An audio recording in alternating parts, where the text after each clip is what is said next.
What up, you guys? This is pretty much a video response to mbozza, but mbozza, whatever. But I have a feeling a number of you will enjoy this. It's kind of cool. On the last video, I talked about the tipping point briefly, which I'll talk about more in this book. But mbozza says, "I love you, Milltown, but how are you gonna recommend a book and not tell me what it's about?" Well, I'm gonna tell you, but I want to show you just if you're looking at the title. Oh, that's right, 9/11 was an inside job. I'll get to that too. No rush. Anyway, what happens is I read the comment, I click on his name, which takes me to a video, Christianity shoved down my throat. Debate me. I'm not going to debate him because, Anyway, I always like to look at the statistics for some reason. And then I see this website here, NWO Alert, New World Order. I don't know what I'm doing there. Anyway, so I click over to this site. And I've actually run into this kid's videos before. I'll put all the links and stuff on the side. Insane Skater 007. Something about he's trying to just spread information. His information, and schools are salty at him, something like that. But I checked out some of the videos here, and then I saw you again in this video. Isn't that funny? And I watched a few of these videos, Obama and his NWO plans, all that stuff. So, first item of business, I'm actually going to recommend 3 books to you. But first item of business is this 9/11 and it being an inside job. Let me elaborate on that one. Let me have a seat while I elaborate. Basically, as soon as I got the news of what happened, I was on a bus, people's phones were ringing, they were talking about it. I was going to school at UWM, got to school. As soon as I heard it, I told myself it's an inside job. And I didn't need to see, right now there's, the different evidence and all that. You don't need none of that. Just logic will tell you that it was an inside job. When I say inside job, I don't mean there's the whole of government is conspiring against the people or anything like that.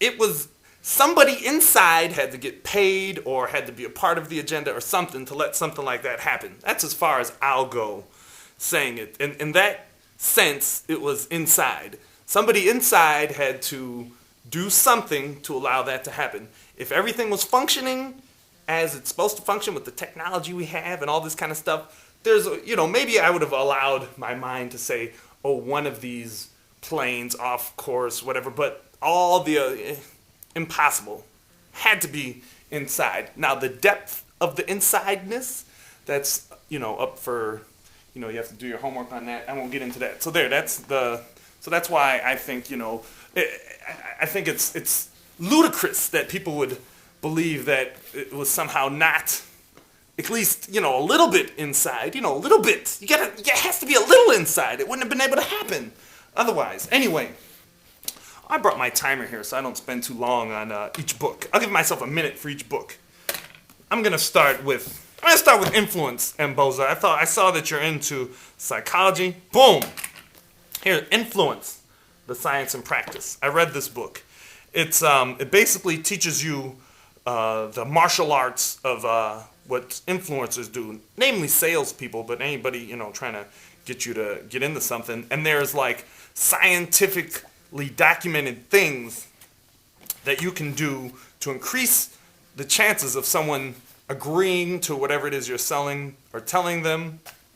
And it just breaks down all of these things. Like, for example, one thing is if you give someone a gift, they will feel inclined to give you something back. But the interesting thing about gift giving is you control what you give them, but what you end up taking back is, you have to accept it. So it's funny, you can give someone something small, and they'll feel obligated to give you something back much larger. So it goes into detail about breaking this kind of stuff down. Highly recommend that one, mbozza and everyone else. Look at that. Look at that. Look at that. That was beautiful. All right, next on my list. And actually, I decided I'm going to make this, let me get the timer going. The End of America. I actually haven't finished reading this book. It just came highly recommended by my mother and other sources on the internet. And basically, what's talked about in this book, actually, I shouldn't even attempt to.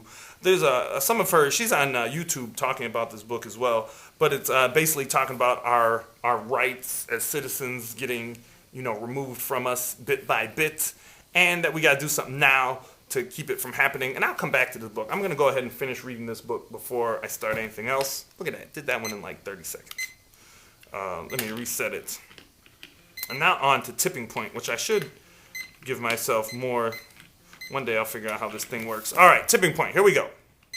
The Tipping Point. All right, this, and if you look at the little thing there, how little things can make a big difference. And you got the little match on there, the little fire starter.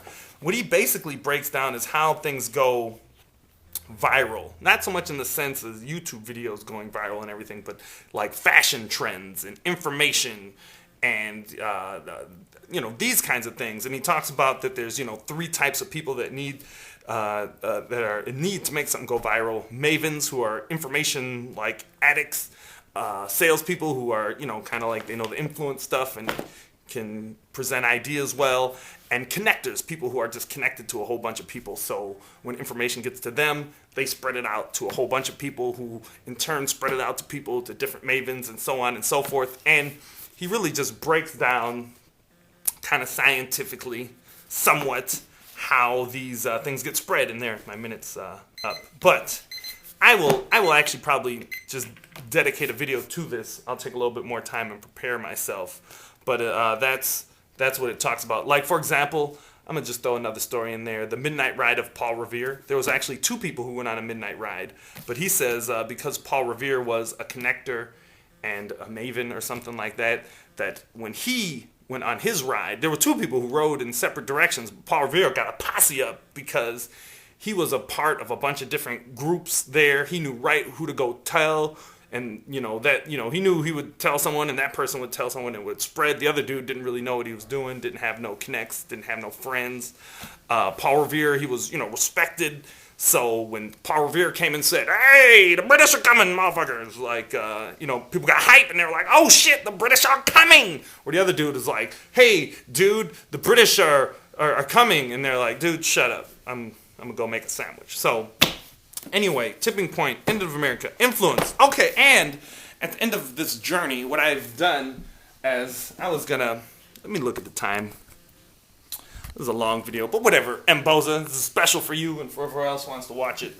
I was gonna talk about this thing a little bit more, but actually I'll leave that out. But what I did do for fun is I made a 9/11 was an inside job Facebook fan page. And I kind of made that as an example, like anybody can make a Facebook fan page, and actually anybody can run an ad for a Facebook fan page. And ads are cool, like it can give it a little boost to make something go viral. I'm not going to run an ad for the 9/11 was an inside job Facebook fan page, but my point in that is that there's just a lot of tools. Like here I'm talking about the group making and whatever. There's a lot of tools out there like Ning and all that. I'll get into all this later. And mbozza there. You got a video response. Thanks for bringing, making me talk about this stuff a little bit more. I hope you enjoyed the video. All right, everybody. Peace out.